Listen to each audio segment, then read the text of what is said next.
Bonjour à toutes et à tous et bienvenue dans cet épisode numéro 9 du podcast Crochet et vous. Alors, je suis désolée pour cette luminosité, mais vous devez certainement avoir le même problème chez vous. Le temps est gris, il pleut, c'est très compliqué de vous faire une vidéo cosy ensoleillée avec ce temps actuel, donc on sera un peu dans la pénombre. Alors, dans cet épisode, je voulais vous parler de quelque chose qui me turlupine depuis un petit moment. Je vois passer sur Internet des images de crochets qui sont un petit peu bizarres. C'est extrêmement joli, extrêmement bien fait, mais quand je zoome, je ne reconnais pas tous les points, je ne vois pas de diminution. Le fil me semble un peu lisse, alors j'ai essayé d'en savoir un peu plus sur ces créations qui semblent parfaites. Et j'ai farfouillé un petit peu et j'ai pu tomber sur le blog de l'univers de la Lue qui était dans l'épisode 7 de ce podcast et qui a fait un article très intéressant. Alors en fait, ces images, ces créations de crochets sont en réalité générées par une intelligence artificielle. Pourquoi pas? Il faut vivre avec son temps, comme on dit. Et si on est attentif au monde qui nous entoure, on se rend vite compte qu'il va falloir apprendre à cohabiter avec cette intelligence artificielle qui semble être de plus en plus présente. Je vous avoue que je ne suis pas franchement joyeuse d'apprendre qu'elle met les pieds dans le monde du crochet. J'aurais préféré qu'elle se cantonne au rôle d'assistant virtuel que l'on trouve sur certains sites. Mais non, la voici dans notre univers. Donc j'ai voulu vous aider à la reconnaître pour qu'elle ne vous piège pas. Avant tout, comment ça marche? Pour commencer, il faut télécharger un logiciel qui s'appelle Midjourney, qui coûte 27 € par mois. Jusqu'ici, rien de compliqué. Il faut ensuite se connecter à Discord. Alors pour ceux qui ne connaissent pas, c'est une plateforme de discussion, un peu comme Messenger ou WhatsApp. J'ai emprunté ces images à Project Ariane, qui nous montre dans une vidéo YouTube comment cela fonctionne. Une fois donc sur Discord et avec le logiciel téléchargé, il suffit de taper un code. Alors sur cette vidéo c'est en anglais, mais ça marche aussi bien en français. On peut taper « Imagine un bébé Galago » et voilà ce que l'intelligence artificielle génère. Alors, ça peut être très pratique pour les créatrices d'amigurumi, puisque cela vous permet de visualiser grosso modo comment vous allez vous y prendre. Le souci, c'est que, comme à chaque fois, il y a des vices à cet outil. Le premier, c'est que des personnes utilisent des images parfaites de création au crochet pour vendre des patrons en ligne. Et comme il s'agit d'un achat dématérialisé, c'est très compliqué de se faire rembourser. Voici quelques exemples de patrons réalisés par des humains, vendus avec une image artificielle. Comment faire pour ne pas tomber dans le panneau? Avant tout, regardez bien la photo. Elle est souvent lisse. Essayez de trouver les points. Comment vous pourriez crocheter cette création? Quels points vous reconnaissez?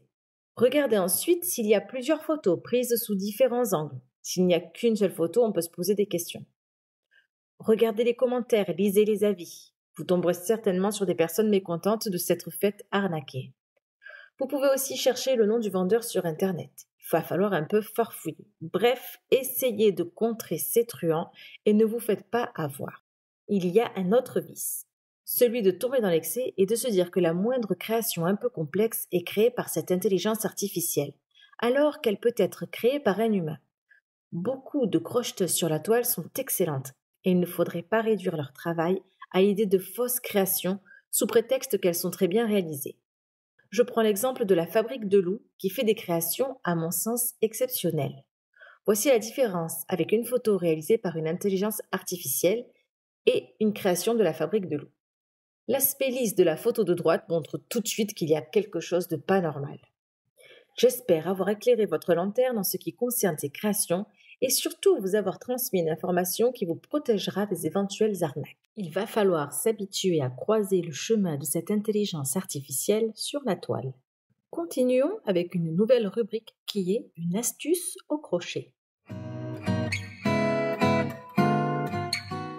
Alors dans cette rubrique, nous verrons de petites astuces rapides que vous connaissez déjà peut-être ou que vous découvrirez.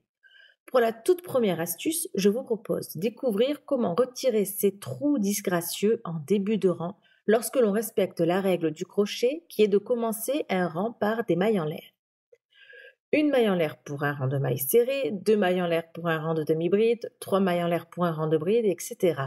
Bousculons un peu ce que nos grands-mères nous ont appris et améliorons nos ouvrages.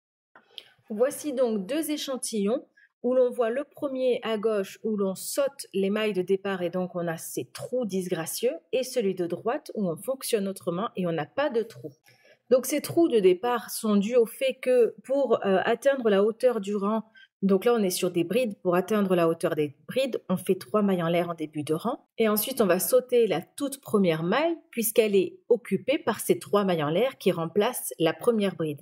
Donc la toute première maille étant sautée, cela crée un trou au début de notre ouvrage. Ici nous allons procéder autrement puisque nous allons créer une bride qui sera dans cette toute première maille. Donc d'une part, il n'y a pas de trou, et d'autre part, c'est une sorte d'imitation de bride. Ça veut dire que les 3 mailles en l'air sont quand même très différentes visuellement d'une bride, alors que cette technique vous permet d'avoir une première bride qui a la même tête que les autres brides du rang. Donc pour la créer, ce n'est pas compliqué. Dans la toute première maille, vous faites une maille serrée. Et ensuite, vous prenez le brin gauche de cette maille serrée et vous refaites une maille serrée sur ce brin gauche avant. Ainsi, vous avez la création parfaite d'une bride. Si vous travaillez avec des rangs de mailles serrées, là, en tout début de rang, vous faites une maille en l'air, vous sautez la toute première maille et ensuite, vous faites vos mailles serrées. Ça ne se verra pas, c'est un point assez serré pour que le trou ne se distingue pas. Pour ce qui est des demi-brides, de mon côté, je fais exactement la même chose. Une maille serrée et au-dessus, je refais une maille serrée dans le brin gauche. C'est la hauteur d'une bride, mais à peu de choses près. Ça ne change absolument rien si les départs font la même hauteur qu'une bride au lieu de la demi-bride. Donc vous utilisez la même technique pour la demi-bride. Pour ce qui est de la bride, on vient de la voir. Pour ce qui est de la double bride, de mon côté, je fais la même chose, c'est-à-dire que je fais une maille serrée plus une maille serrée dans le brin gauche, donc au-dessus, et j'en refais une au-dessus de nouveau dans le brin gauche. Ça permet d'atteindre la hauteur de la double bride et du coup d'être plus discret. C'est également possible pour les triples brides, etc. Il suffit de rajouter à chaque fois une nouvelle maille serrée sur le dessus. Alors, j'ai vu dans des tutos des personnes qui faisaient ces 3 mailles en l'air de début de rang et qui faisaient ensuite des brides en commençant par la toute première maille et en disant qu'à la fin, on enlevait une maille. À mon sens, le travail fait moins droit, moins net, mais peut-être que cela vous convient. C'est aussi une technique possible. On le voit parfois écrit, les mailles en l'air de départ ne comptent pas dans le travail. Moi, ça me perturbe énormément. Ces mailles en l'air, elles existent, donc je ne peux pas faire comme si elles n'existaient pas. Donc c'est à vous de voir la technique qui vous aide le plus. Mais je trouve cette astuce des 2 mailles serrées assez intéressante. Et je vous conseille de l'essayer pour tenter et voir ce que vous en pensez. Pour ce qui est des débuts de rang, ça ne change absolument rien. Vous faites le nombre de chaînettes demandées habituellement et vous pouvez démarrer vos 2 mailles serrées donc l'une sur l'autre dans la deuxième maille depuis le crochet. Voilà pour cette toute première astuce. J'espère qu'elle vous sera utile. Passons maintenant à vos créations. Si vous avez fait du shopping ces derniers jours, vous avez pu constater que des œufs de Pâques fleurissent un peu partout. Êtes-vous prête à manger du chocolat avant l'été et la sortie du maillot de bain? Donc voici les prémices de vos créations de Pâques. Je pense que dans quelques jours, j'en trouverai beaucoup plus. Commençons par Zest Crochet, qui ne se lasse pas de crocheter des petits lapins de toutes les couleurs. La tanière de Célestine vous propose quelques carrés de pixel art au crochet. Les tulipes, le soleil, les coccinelles, voilà des idées déco parfaites pour le début du printemps qui annonce l'arrivée de Pâques. Mais vous êtes-vous déjà lancé dans vos décos de Pâques? Je vais plutôt vous montrer quelques tutos que vous pourrez réaliser pour cet événement. Commençons par Laure35 & Co qui vous offre sur Instagram le tuto d'un tournesol pour une table ensoleillée. Coton et Gourmandise vous offrent un tuto lapin, de quoi faire un joli cadeau à vos petits invités. Brin de Coton vous propose un tuto tout en douceur avec des petits œufs de Pâques et quelques accessoires mignons comme tout. Coussi Coussa vous offre un tuto œuf cocotte avec une poule en forme d'œuf. Et si vous souhaitez un peu plus de confort pour créer votre déco, pas besoin de chercher du fil ou un crochet, tout vous sera fourni avec Pimp My Crochet que nous avons pu découvrir dans l'épisode 6 de ce podcast et son kit Lapinou. Voilà de quoi vous occuper pour les jours à venir. Et en parlant de s'occuper, il y a la sortie d'un nouveau livre qui pourrait bien vous tenir occupé lui aussi. C'est celui de Laure Art Création qui réalise des fruits et légumes au crochet façon dinette. Et c'est la créatrice que j'ai choisi d'inviter aujourd'hui car je trouve que ses créations sont très intéressantes. Voici sa version du poivron que je trouve particulièrement amusante et inventive. Vous pouvez la retrouver sur Instagram et également sur YouTube avec quelques tutos. Son livre fraîchement sorti, que vous voyez à l'image joliment encadré, est disponible en ligne sur son site et sur les sites marchands habituels. Découvrons sans plus attendre Laura Création et son univers. Bonjour Laura et bienvenue dans le podcast Crochet et vous. Est-ce que tu peux te présenter en quelques mots? Bonjour Aurélie, merci de m'avoir invitée dans ton nouveau podcast. Je me présente, je suis Laura, créatrice crochet de la marque Laura Art Création depuis 2019. J'ai 24 ans et je n'ai pas encore d'enfant. Je suis originaire de la région Bourgogne dans le 89 et je suis descendue dans le sud-est de la France par amour. Merci beaucoup pour toutes ces infos. Alors, comment t'es-tu mise au crochet et comment as-tu eu l'idée de monter ton entreprise de crochet? J'ai toujours été passionnée par les loisirs créatifs depuis vraiment toute petite. J'ai touché un peu à tout ce qui était à la mode, comme les animaux en perles de rocaille ou encore les bracelets brésiliens. J'ai également réalisé tous mes costumes de danse. Je pense que c'est quelque chose de famille. Ma mère aime la couture, mes deux grands-mères aiment tricoter et crocheter. Mais je suis restée sur l'art du crochet qui m'a beaucoup plu parce que j'ai découvert un monde où l'on pouvait passer de la création de vêtements à ce qui est de la décoration et des amigurumi, ce qui est donc les peluches, les jouets pour enfants. Dès le départ, je ne pensais vraiment pas y monter une entreprise. C'est en 2018 que j'ai créé mon compte Instagram vraiment dans un but pour réunir toutes les photos de mes créations au même endroit, un peu comme un album. À l'époque, j'avais 17-18 ans et je voulais me faire un petit argent de poche avec ce que j'avais pu réaliser de mes mains. Donc j'ai commencé par des attrape-rêves. L'intérieur, je le faisais en apron et ensuite je les vendais sur des vide-greniers. Simultanément, je les prenais en photo et je les partageais sur Instagram. Et puis, au fil du temps, je me suis dirigée plus sur les amigurumi. Et finalement, je me souviens que toute petite, en fait, j'adorais les peluches. Quand je partais en vacances avec mes parents, le souvenir que je voulais, c'était toujours une peluche et je ne voulais rien d'autre. J'avais la chambre et le lit surtout remplis. Par la suite, j'ai des proches et aussi des nouveaux clients qui me passaient commande. Et j'aime bien être dans les règles, un peu comme tout le monde, bien sûr. Et donc, je me suis dit, mais il va falloir que je déclare les revenus. Donc, c'est à ce moment-là que j'ai pris les démarches pour créer mon entreprise. Une vraie créatrice dans l'âme, entre les animaux en perles de rocaille, les bracelets brésiliens, les costumes de danse, les amigurumi, tu n'as pas chômé.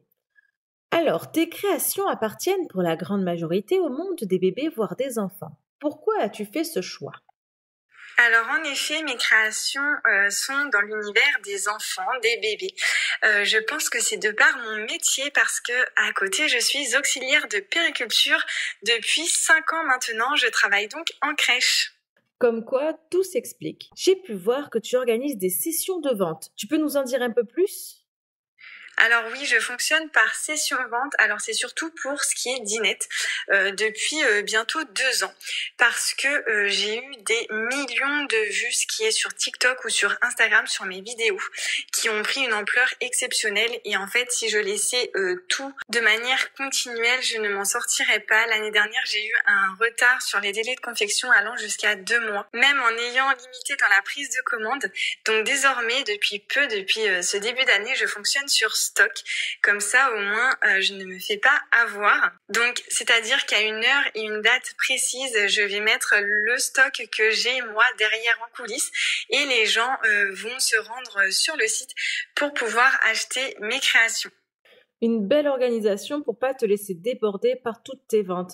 En tout cas, ça fait rêver d'avoir à gérer un stock de cette façon parce que les acheteurs s'arrachent tes créations. C'est vraiment le rêve de toute créatrice de crochet. Donc un grand bravo à toi.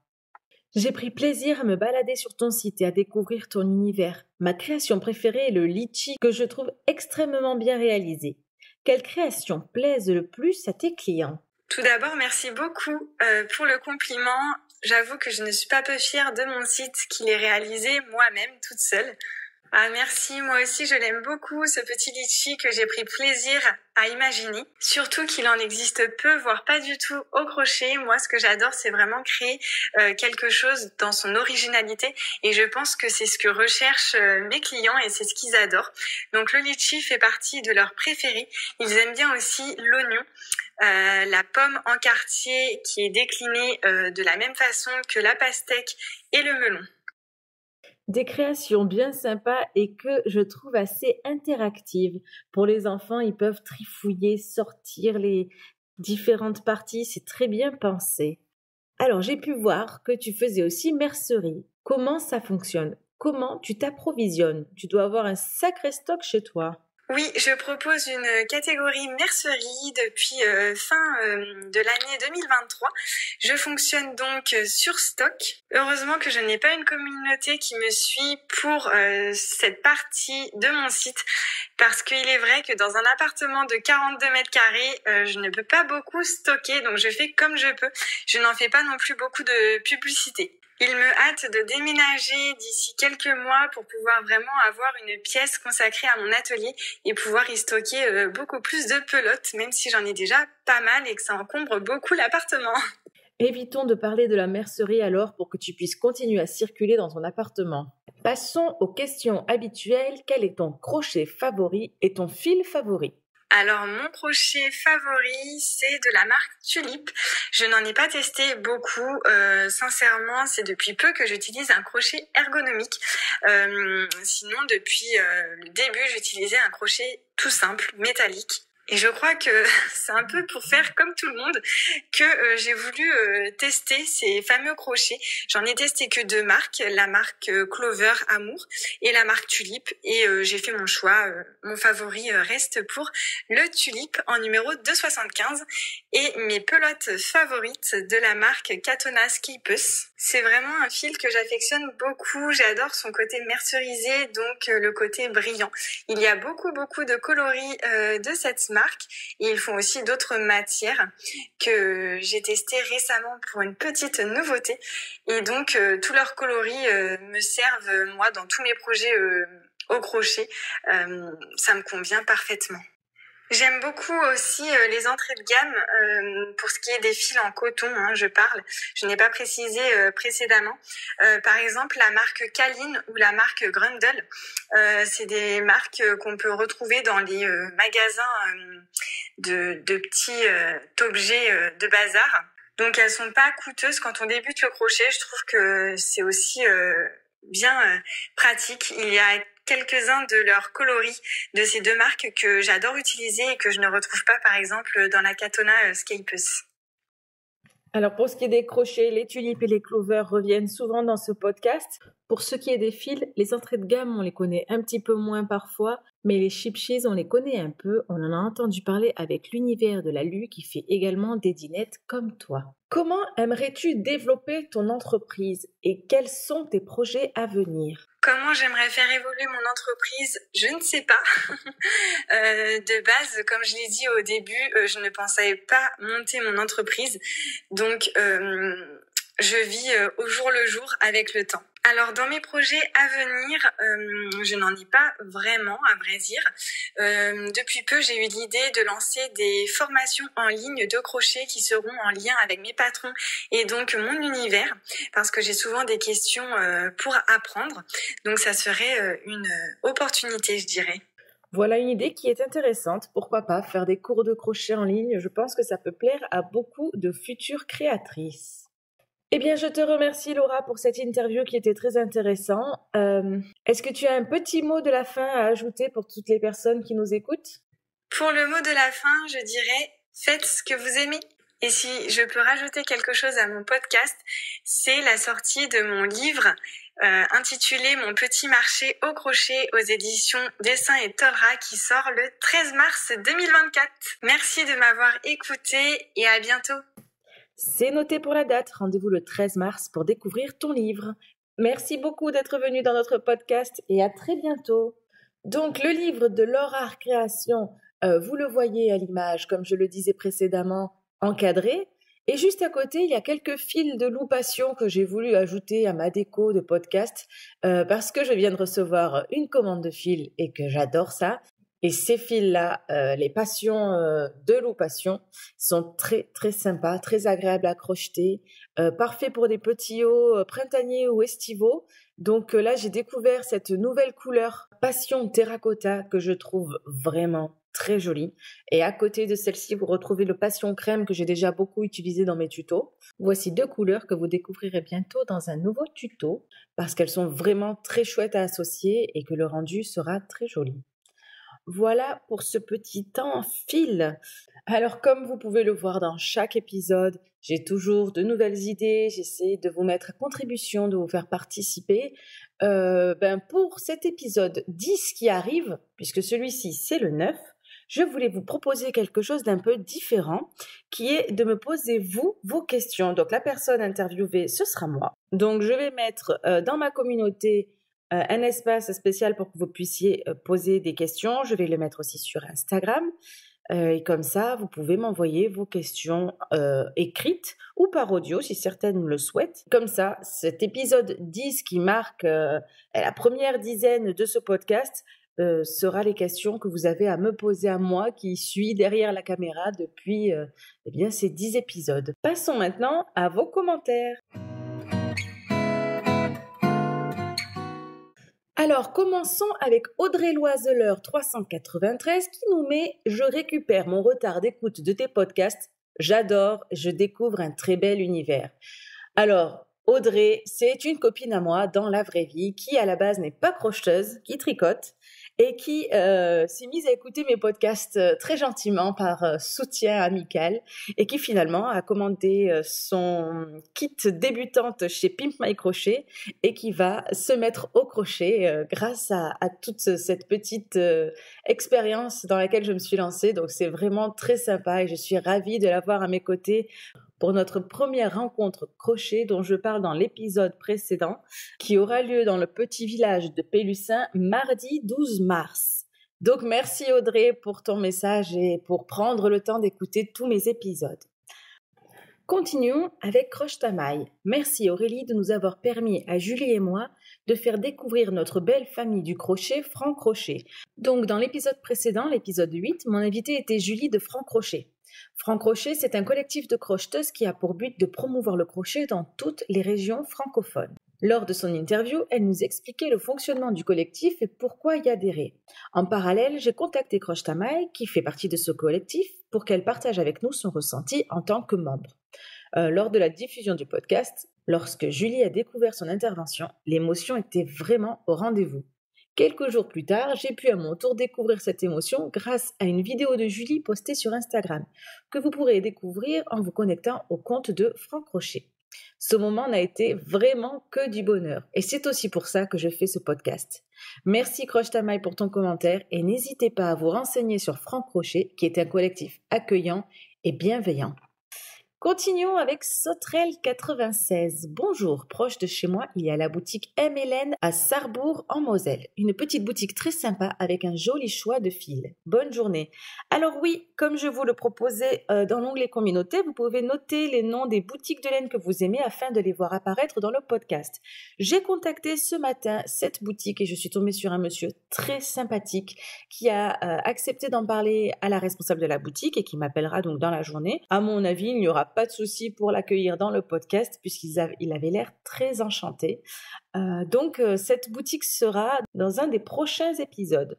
N'hésitez pas à m'envoyer vos adresses de boutique pour que je puisse les contacter et les faire participer. On continue avec Sanae Lekman 8319. J'aime beaucoup ce que tu partages avec nous. Je t'encourage et je te soutiens pour que tu continues à m'accompagner dans mon crochet.